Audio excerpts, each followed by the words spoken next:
Welcome to Pro Practice, your guide to piano mastery. I'm Josh Wright, and today's episode is based on the Sonata Tragica, Op.39 No.5 by Nikolai Medtner, a Russian composer born in 1880, January 5th, 1880. The old calendar said December 24th, 1879, and he died in 1951.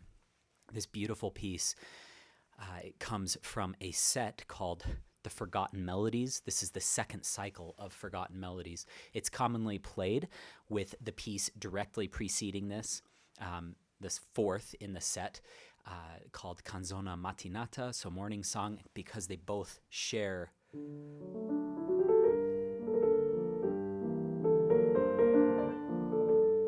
that beautiful second theme that we're going to be seeing in this. This is quite brutal. This is a very difficult piece, but it's a wonderful piece that I've wanted to play for many years. So before we get started with the tutorial, in which we'll be going over many things: fingering, articulation, pedaling. We have the pedal cam down there in case you want to take a look at that. Interpretation, what voices we can bring out, how he develops the material, form and analysis, and much more. Before we get into all that, I'll just go ahead and play a few bars of this opening.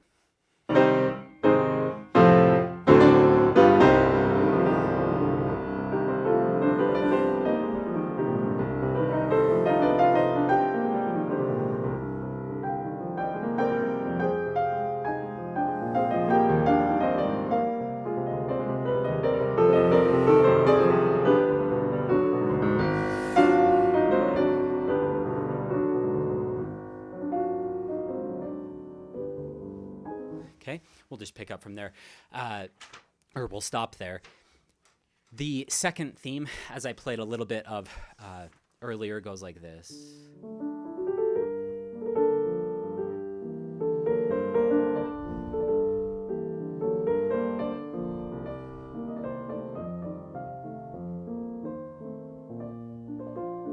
That's actually why I wanted to play this piece. I love the brutality of that first theme contrasted with that beautiful second theme. And we see that first theme developed a lot more throughout the sonata. We do see a little bit of a development of it later on, and they kind of morph and mold into each other in many ways, some of those intervals.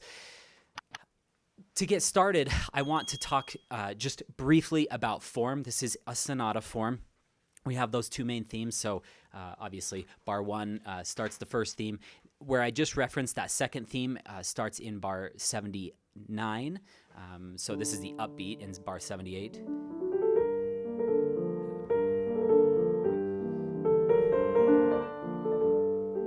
So beautiful.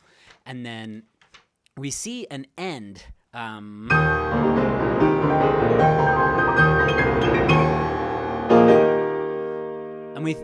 It's a very strange moment because it almost sounds like the sonata is over, like he's gone from C minor to E flat major, but then he comes in with the development. This brutal poco quasi recitativo section that's marked secco, sorry, a little alliteration there, very dry. And then he takes us back finally to a recapitulation in bar 203 with the main theme.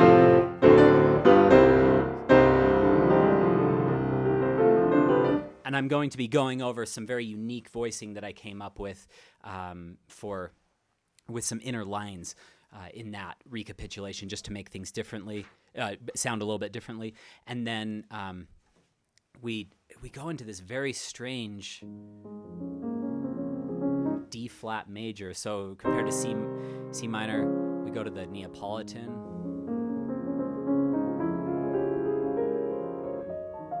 I also have some pretty unique voicing in there that I thought was just too heartbreaking not to do. And then finally, in bar 267, we have the coda.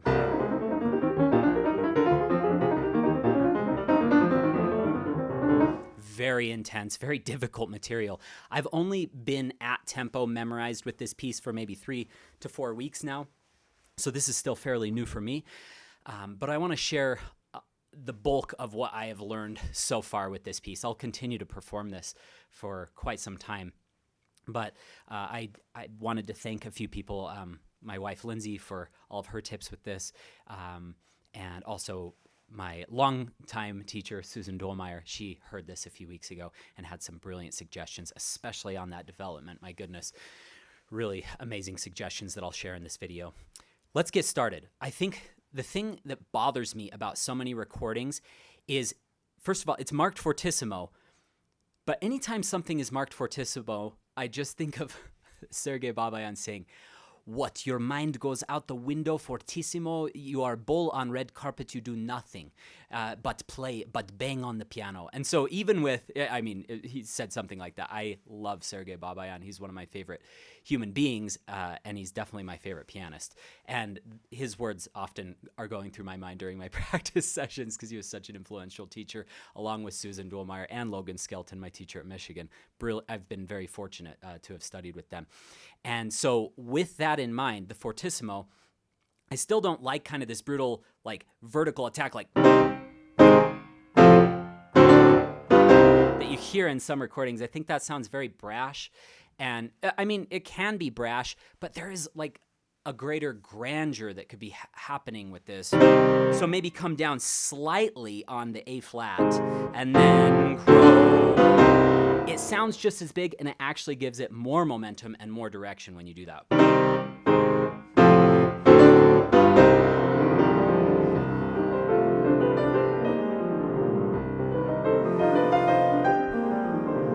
So he says sweetly, appassionato, forte. So, but I do like to really come down here.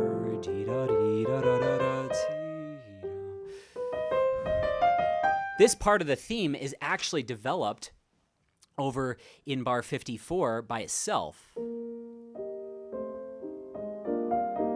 And it takes on a very expressive role. So knowing that, when you get to here, I wouldn't just be brutal and be all forte. There's plenty of room to grow in here. So I start a little bit less here. Before we get to that, bar 3. Here's my fingering. I'm just going to show a few places where I have fingering written in because that obviously means that I had to think about it. So 2 1 3 2 1 2 1 2 3 1 5. So just a little tip there. I also have done 2 1 2 3 4 and then jumped to the 5. So whatever's more comfortable. I think the 1 to the 5 is a little better, but I'm probably doing the 4, knowing me. Yeah, I am.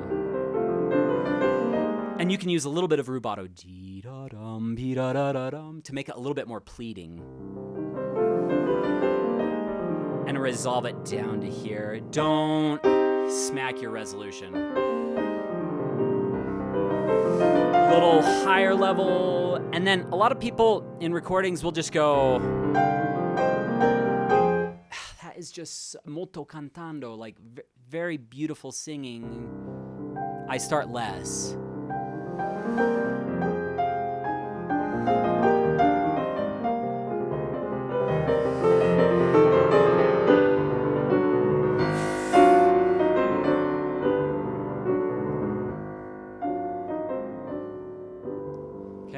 So there is plenty of shape in there. Let's do that one more time from the opening.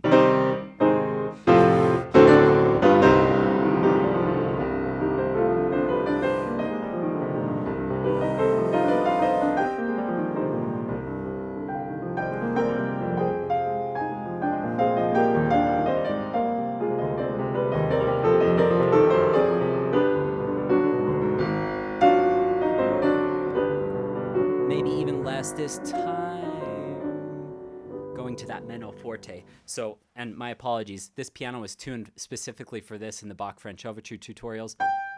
That's already out of tune. So it is what it is. Here we go. Picking up in bar 17. I like it, on this meno forte, I like to really start mysteriously. So, and I like these to be leveled out. And then a higher level, and then come down, and then you can go all the way into that return of the main theme in 21, in B minor now. So let's pick up in bar 17. So think of those levels rather than rather than just one long crescendo, yes, that's overall what we're doing. Layer some diminuendos in there as well. And then... Okay, and then bar 15, a real quick fingering tip. 5, 2, 1, 4, 2, 1, 5, 2, sorry, 1, 2, 3, 5, 1, 5.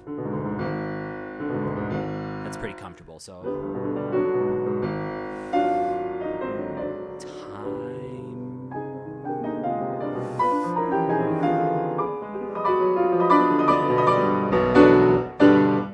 Now here, because I came down and I regrew on the first one, maybe I should be all brutal on 21. Because we've already heard it, I think you can get away with it there.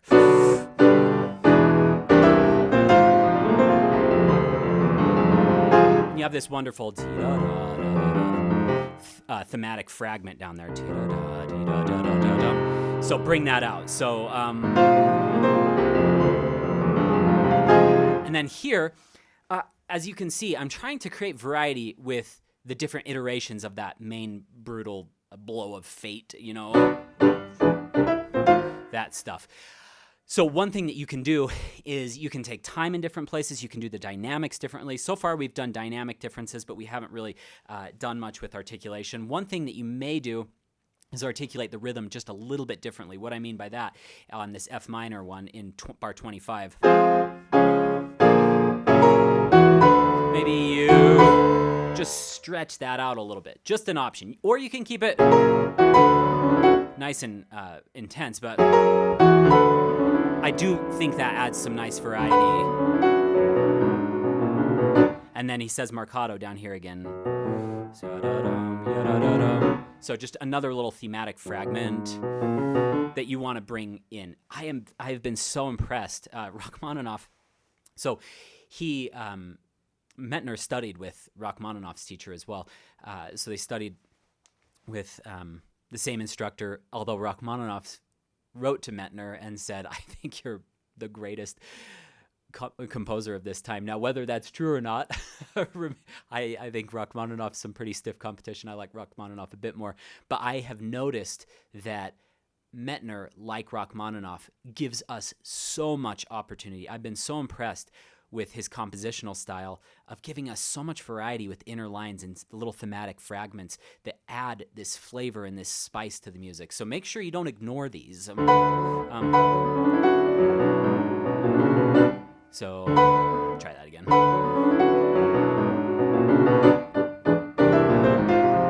And one thing to watch out for is I sometimes felt dum dum dum and feel the pulse there. I think that just does something for the texture, which I really like. Here is some fingering on that bar I just left off on.